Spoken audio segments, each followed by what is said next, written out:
Good morning, Mr. President.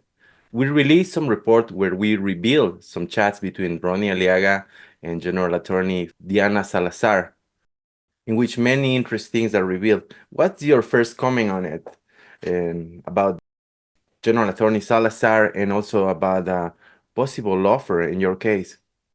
Mire, primero agradecerle a Grayzone, a Max Blumenthal, a ti por la extraordinaria investigación que debió ser hecha por los medios nacionales, pero hay un blindaje mediático obsceno, politizado a favor de la First, fiscal I want to contra thank the nosotros. Siempre ha Grayzone, sido así la Max prensa Blumenthal, and you ecuatoriana for y the extraordinary latinoamericana. research, A veces no se which couldn't have been entiende done by the de los national países media. desarrollados. Eso no es libertad There de is an prensa, obscene, sino es politicized plagio de media shield manipulación protecting the en función de prosecutor and intereses working políticos, against us. económicos, etc. This reality is Segundo, often not understood in cuando developed ustedes han countries. This verificado isn't la freedom of the autenticidad press, de it's pure cercanías intelectuales con manipulation Ronnie driven by Aliaga, political and esto economic demuestra el nivel de interests. profesionalismo, Secondly, you have verified the la authenticity of ausencia de about ética de esta 1,500 mujer, chats with que la Ronnie and tiene el chat others, por lo menos which con 4 expose personas this woman's que ustedes pueden complete lack of verificar. ethics and Con professionalism. Wilman Terán, She has el leaked expresidente de chats la with at least judicatura, 4 different también people that can escribía be para decir, tú vas a hacer verified. esto, tú vas a hacer esto Wilman otro, Terán, former condena esto, president of con the este juez, judiciary, threatening him, Maribel manipulating Barreno, verdicts que and era su appointments. amiga, Also, que se Maribel pelearon Barreno, del Consejo a de former Judicatura, friend and member of the con Judiciary Anderson Council, Boscan, as un well as periodista, ustedes pueden Anderson verificar todo esto, Boscan, era el modus a operandi de la journalist. señora. Es This can decir, be que pasaba verified. información She acts privilegiada, like that, presionaba, passing on privileged amenazaba, information, chantajeaba, exerting etc. pressure, threatening, blackmailing, Tercero, etc. ¿qué opino sobre el Thirdly, lawfare? Esto regarding demuestra que lawfare in my Ecuador, case. For many desde hace years, muchos there has años hay been no Estado de rule of Derecho. law in Ecuador. Cualquier cosa puede pasar. For something much smaller O than mucho this, menos a que esto, major porque imagínate scandal la would Ecuador, erupt qué in sé a yo, un país developed country. desarrollado. Aquí ni And siquiera la yet, publican la this case is prensa. barely mentioned in Esta the mujer sigue en Ecuadorian su press. puesto, así de Salazar sencillo. remains in her La position, propia doing as elección she de la fiscal pleases. fue totalmente It's fraudulenta, obviously pero fraudulent. evidentemente fraudulenta. During her job Se acabó el interview, peor she examen. received the lowest Es una possible mujer muy score on the written limitada que exam. apenas puede She is a expresarse en very español limited individual who y le can barely pusieron express 30 sobre herself, 30. but she received a perfect score on the Algunos oral jueces, no test, todos, and en thus la was prueba oral appointed y sacó el mal en la prosecutor, prueba oral y primarily así to fue persecute us. nombrada It was fiscal later para discovered that her perseguirnos. thesis was Luego plagiarized. se They descubrió que brushed esa it fiscal off sí es as plagiada. inexperience. Dijeron que The ese periodista university debe haber claimed that a salido del mismo 40% plagiarism rate procedimiento was supuesto. incompetence, Era sin but mi the, pericia but y the la Corte Constitutional Constitucional Court prohibited any prohibió que ese investigation periodista into the matter. destruyó They al even presidente de dismissed un the consejo que president se of a llama Citizen de participación Participation ciudadana Council for por fulfilling his cumplir su duty deber to de oversee efectuar a una probe auditoría into her ciudadana e fraud. For investigar the past el 8 logro years, de la there has fiscal. been no Desde rule hace of 8 años law, no hay and the Estado de justice Derecho, system is rotten. la This is justicia está podrida, persecution. The se main victims, persigue, almost con eso exclusively, se have been presiona. members of my Citizen Obviamente, Revolution Party, las myself principales included, víctimas but especially y Jorge casi Glass, exclusivas who's víctimas han sido imprisoned in a high los security miembros de mi partido, facility as Revolución if he were a Ciudadana, dangerous criminal. quien te habla, pero We sobre todo witnessed Jorge the Glass, me invasion parece of una an operación de embassy, alta a crime that ferocidad not even the worst del Latin más American peligroso. dictatorships Después de committed. que se invadió A una political embajada refugee en was las peores kidnapped, dictaduras an act that latinoamericanas, blatantly se refería a violates derecho, Articles y 111 secuestraron and a un refugiado 125 político, of our lo comprehensive cual es un penal delito code. The flagrante prosecutor did establecido en el nothing artículo because there 101, is no rule of law. 125 de nuestro Código Integral Penal, 111, perdón, 125 de nuestro Código Integral Penal, y la fiscal no hizo absolutamente nada, porque no hay Estado de Derecho. At some point during the chats, the authorities, whoever Salazar is with, they reveal that they want your head. They say citizens' revolution is rising at the moment, and this is before they kill Villavicencio. And the Americans don't want citizens' revolution to win the elections because they, in their chats, also say that if they know that if you guys win, the bilateral treaties end right there. And in that report, a couple other things also caught my attention. The first was the contrast between when you were in power, where they were, argumentably independence from the Americans, to now, where you have total immunity. They have signed treaties where they give the Americans, the army or the agencies, total immunity in Ecuador. And what do you think about that change? Also, there's a law in when they signed the law, the SB 3591, they specifically mention negative influences, internal and external. I think that the external negative influences will obviously be Russia and China and maybe some cartels, but the internal negative influences are clearly Revolución Ciudadana and possibly the anti-mining movement. What's your commentary about this? Mira, nada de esto pudo ocurrir sin no solo consentimiento, sino activa participación. None of this could have happened without not only the consent, but the active involvement of the U.S. Embassy. Their participation was obvious and shameless. The previous ambassador, who stayed longer than allowed, Michael Fitzpatrick, was like a new viceroy. He met weekly with Prosecutor Salazar, told political groups what to do or avoid, as seen in the chats. This couldn't happen without at least the consent of the US. This also happened with Lula da Silva, Cristina Fernandez de Kirchner, Evo por lo Morales. menos el consentimiento de Estados Unidos. Y esto ha ocurrido con Lula da Silva, con Cristina Fernández de Kirchner, con Evo Morales. Y en América Latina, en Like the Plan Condor of the 1970s, dictatorship coordination in Uruguay, Chile, Argentina wasn't coincidence. It was coordinated from the north. The lawfare, the judicialization of politics, is a US-led plan. Como ustedes dicen en su documental, en Grayzone, sale más barato comprar jueces, fiscales, cooptarlos. As shown at the start of your documentary, it's cheaper to buy judges and prosecutors and co-opt and persecute political adversaries, those negative internal influences, than it is to invade countries. This is the new regional strategy to block progressivism and maintain the status quo. So to answer your question, the brutal political persecution we've suffered in Ecuador, the blatant interference in justice, a corrupt and manipulative prosecutor like Diana Salazar, this could not have happened without at least the consent, if not the decisive intervention, of the United States. Sin el consentimiento de los Estados Unidos, por lo menos el consentimiento. Más seguro es sin el impulso decidido intervencionista de los Estados Unidos. Another point of concern is the interference in the elections. The first, when she accused Andrés Arauz of receiving funding from the ELN in conjunction with the Colombian general attorney, that went nowhere and disappeared. That accusation disappeared quickly after the election. Then, according to the chats, she knew who had killed Villavicencio, and while there was a media lynching against you, specifically you blaming you and Revolución Ciudadana for the murder, she kept it quiet to allow for this media lynching to go on and thereby to influence the elections. What's your comment on this? We haven't had fair elections for 8 years.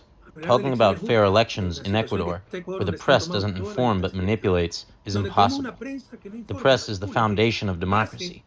Jean-Francois Revel, that neoliberal patron saint, said it well. Democracy without truth doesn't exist, and without information, there is no democracy in Latin America. In Ecuador, there's no real information, just manipulation, especially now, when all limits and scruples have been lost. Now, look at the spectacular report you've made.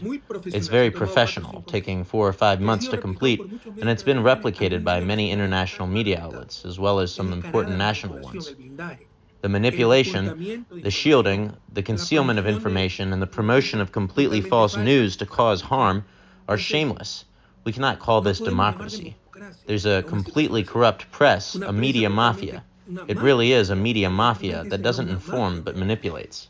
In addition to this, they've taken over all state institutions over the last 8 years, destroyed the rule of law, and committed barbarities. For example, in 2021, they suspended our political party just days before registering for an election. We had to register ourselves first on the ballot instead of our usual. Later, they returned our spot to us after we won the trial, but by then we were already registered in first place for the election. We had to endure all of that, right? Laws have also been changed to harm us, such as the method of assigning seats to prevent us from having a majority in the assembly.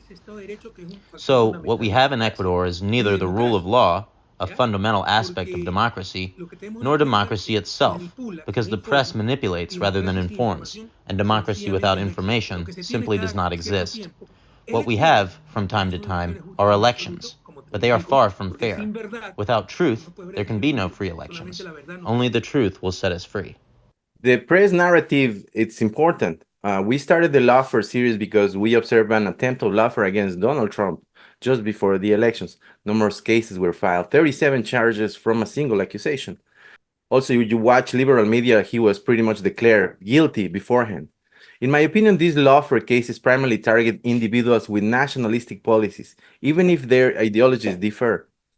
When there's a national component, such accusations often arise. In Ecuador's case, these corruption narratives are prevalent in general culture, which is why a narrative has won the cultural battle and the elections, in my view. They seem to be winning the cultural war. This process of defaming you has been bolstered by actual corruption cases that took place during your presidency, and they widely report in the media. These cases are then used to cast a negative light to all the members of your political movement. So has there been any effort to learn and to understand what happened and to prevent it from happening again? Are you Ecuadorian, Oscar? Yes, sir. Ecuadorian American. With all due respect, none of that is true. How could there not be cases of corruption in 10 years of government? Even in the Vatican, Pope Francis found instances of corruption. In Spain and Germany. Yes, of course, there are cases of corruption. However, it's different when a government tolerates corruption. They have based their accusations on isolated incidents that we ourselves reported. All of those corrupt individuals are now our enemies, right? Carlos Pareja Yanuseli, Pedro Delgado, they are all our enemies. At this moment, they support those who are persecuting us. Why is that? Because they use them. For instance, they say Carlos Polit is Correa's comptroller, but the comptroller's office is an independent function. Carlos Polit was proposed by those political parties at the beginning of my government. It was a short list presented by Congress, but that's how they manipulate everything. Let's look at the facts, not stories. I could also create a narrative about each case of corruption in the United States and claim they are all corrupt. Check the Transparency International ranking. I found the country ranked 150th and left it at 120th. We were the country that improved the most in the ranking in all of Latin America. Look at the data. We were the country that improved by 30 places. But even those surveys are subjective. They ask businessmen and such. Transparency International is influenced by the media. And during the Odebrecht case, we were in the spotlight because we had dropped to around 100th or 102nd place, then rose to 120th. But we were the country with the greatest improvement in Latin America. Let's look at hard data. Look at the World Bank database. There, they conduct surveys with state contractors about bribery. Before our government, it was at 16%. Under our government, it went down to 1.6 across the entire public sector, municipalities, prefectures, parish councils, and during the period with the largest investment in history. But that 1.6% means some corruption remained, and they latch onto that to create an entire narrative. I won't fall into that trap. I'm not arrogant, I'm objective. I won't betray my conscience or the truth to make some act of contrition when we did very well. When we are honest people, when we've hired companies to audit our accounts and they found absolutely nothing, and every time they try to trace money, they find it's theirs, not ours. Yet we are the ones expected to make an act of contrition. It's like validating those who don't have a case. That's my first point of reflection. The second point you mentioned is about the lawfare used against Trump. I don't agree. I respect your opinion, but I don't share that view. Lawfare is specifically used against the left, requiring media outlets in the hands of the right and a judicial system co-opted by elites or the US. There are exceptions, of course, like Alan Garcia in Peru, when there are internal conflicts among them, but that's the exception, not the norm. In the US, lawfare didn't succeed because there is still institutional integrity. Look at the Supreme Court. It seems Trump won unanimously, even with Democrat judges, because they don't fall for these tricks. In Latin America, particularly in Ecuador, judges are willing to go along with anything. Just a few weeks ago, for example, in the case of the embassy invasion and Jorge Glass's arrest, the appeals court upheld it because they argued based on domestic law. There was an order for Jorge Glass's imprisonment. There was a supposed state of emergency, which put an end to the guarantee of the inviolability of the domicile. Yet under international law, they violated a fundamental legal principle. International treaties are above national laws, and they argued that invading an embassy was just like entering a regular home. They claimed that during a state of emergency, there is no inviolability of a home. According to them, an embassy is just another house, which is absurd. And on that court sat the president of the National Court of Justice. You see the level we've sunk to. The matter is already settled, so there are other layers to this issue. With all due respect, what happened to Trump is child's play compared to what happens in Ecuador and Latin America, especially in Ecuador, which experts say has experienced the most lawfare. It is remarkable. Several experts told me that Ecuador is one of the countries where the decline has been the worst, from a country with institutions of development and control to what many call a narco state.